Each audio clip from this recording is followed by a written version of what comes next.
இன்னைக்கு கொஞ்சம் சீக்கிரமாவே போயிடலாம். இல்ல வேணாம். ஏய், பொம்பளைய பார்த்து வழியாம வேலையை பாடுறா. புது கல்யாணம் தானே மேஸ்திரி, பேசிட்டு போறாங்க, விடுங்க. புருஷன் பொண்டாட்டி வரவள வீட்டுல, இங்க ஒழுங்கா வேலையை பார்க்கணும். புரிஞ்சுதா? சீக்கிரம் ஆகட்டும்.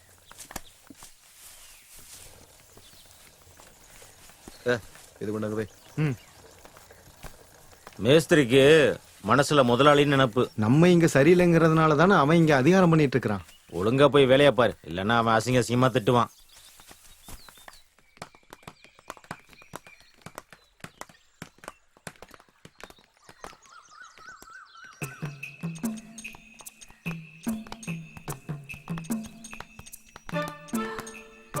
ஏய் கழுவே, இதெல்லாம் பத்த வைக்க முடிவு பண்ணிட்டியா?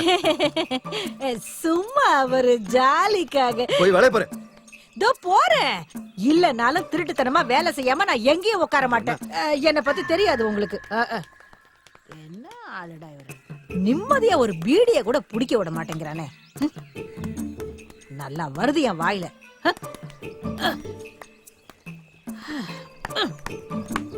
என்னக்கா ரொம்ப கோவமா இருக்கீங்க? இப்படியே நைஸா உட்கார்ந்துகிட்டு இருப்பாங்க. வேலை செய்யறதுக்கு மட்டும்தான் நாம சும்மாவே உட்கார்ந்து சம்பளம் வாங்கிட்டு போயிருவாங்க. இந்த அம்மா பெரிய வேலைக்காரி. இங்க பாரு, நானும் நல்லா வேலை பார்த்துட்டு தான் கூலி வாங்குறேன். உன்னை பார்த்தாலே தெரியுதே. அதெல்லாம் ஒண்ணும் இல்லக்கா, நேத்து குடிச்ச சாராயத்தோட வாசனையே போயிருக்காது, அதான். நல்லா கேப்ப. அப்புறம் தினமும் ஓ புருஷன் சாராயம் வாங்கி கொடுத்தாடி நான் குடிக்கிறேன். இங்க பாரு, ஏடா கூடமா பேசினீன்னா வயசெல்லாம் நான் பார்க்க மாட்டேன்.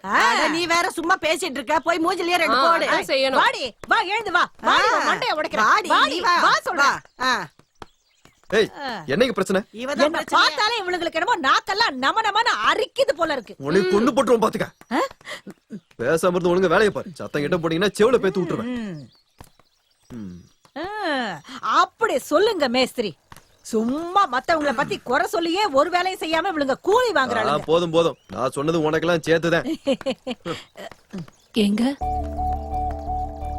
வர்றதுக்கு லேட் ஆயிடுச்சு, போய் வேலைய பாக்கட்டா?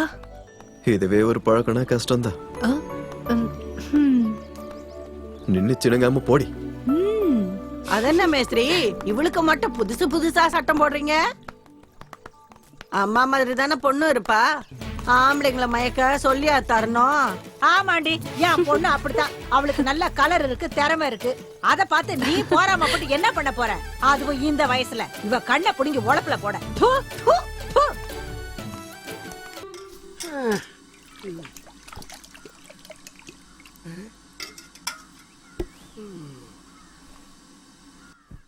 மாரி, ஒரு ஸ்ட்ராங் டீ போடுப்பா. சாப்பிடுறதுக்கு எதுவும் வேணுமா தாசு?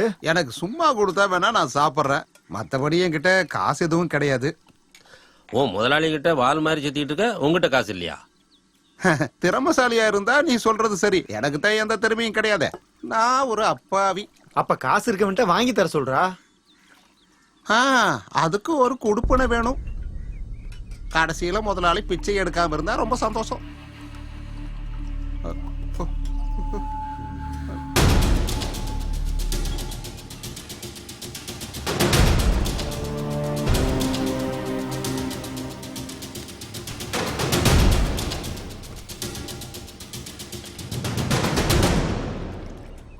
எதுக்காக உன் முதலாளி இந்த மாதிரி ஆளெல்லாம் வேலைக்கு வச்சிருக்காரு? ஒரு நாள் இல்லாட்டி ஒரு நாள் கண்டிப்பா அவரோட சேர்ல இவன் உட்காருவான். அன்னைக்கு தான் அவருக்கு புத்தி வரும். நீங்களும் பார்க்கத்தானே போறீங்க. கொஞ்சம் ஒழுங்கா நிக்கிறியா? மா, எக்ஸாம் ஃபீஸ் எல்லாரும் கட்டிட்டாங்க. இன்னும் நான் மட்டும்தான் கட்டல. கொடுக்கலாம்டா. அப்பா கிட்ட கேட்டா படிக்க வேணாம்னு சொல்லுவாரு. அப்புறம் எப்படி? உடைச்சிட்டா. உனக்கு விளையாட வேற எதுவும் கிடைக்கலையா? எது கிடைச்சாலும் உடைச்சிருவா. வேணாமா.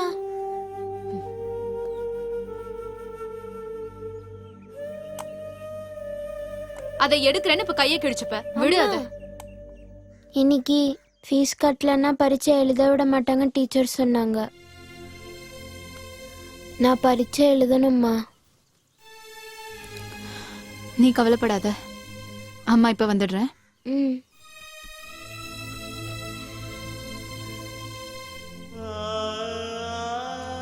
பரவாயில்ல, நம்ம இன்னொன்னு வாங்கிக்கலாம்.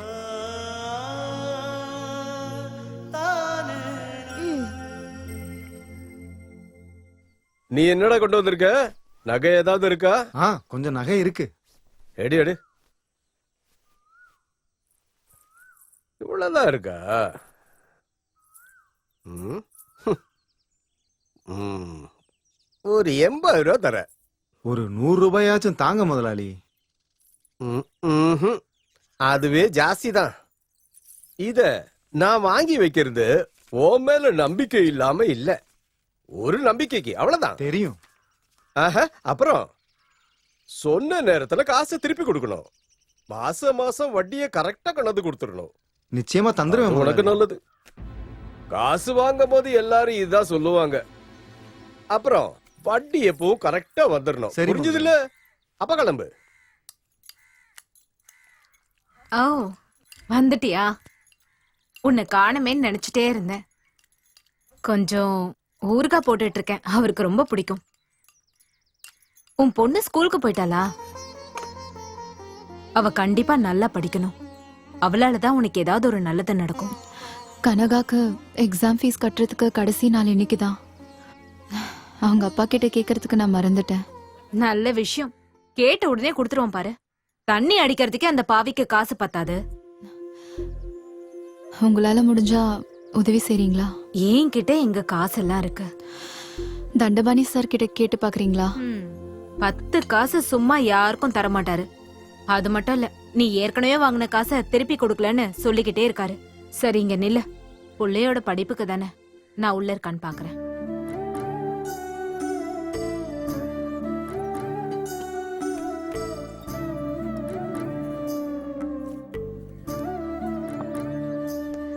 அவர்கிட்ட அடிக்கடி கேட்பேன், யாருக்காக தான் இப்படி சம்பாதிக்கிறீங்கன்னு.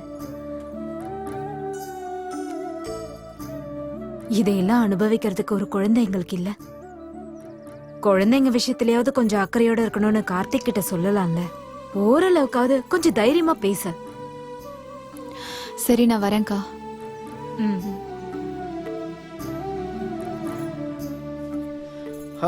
அப்ப அந்த பொண்ணு காசு வாங்க தான் வந்தாளா? பாவம், அவ புள்ளையோட எக்ஸாம்காக. நான் கஷ்டப்பட்டு சேர்க்கறதெல்லாம் நீ தானம் பண்ணியே தீர்த்துரு. என்னங்க பண்றது? பாவம். இருந்தாலும் என்ன நம்பிக்கையில இந்த பொண்ணு இந்த கார்த்திகை நம்பி வந்தான்னு தெரியல. எல்லாரும் என்ன மாதிரி யோகியனா இருப்பாங்களடி லீலா. உன் வீட்டு பெரியவங்க செஞ்ச புண்ணியம். புண்ணியம் தான். ஏதாவது சொல்லிட போறேன்.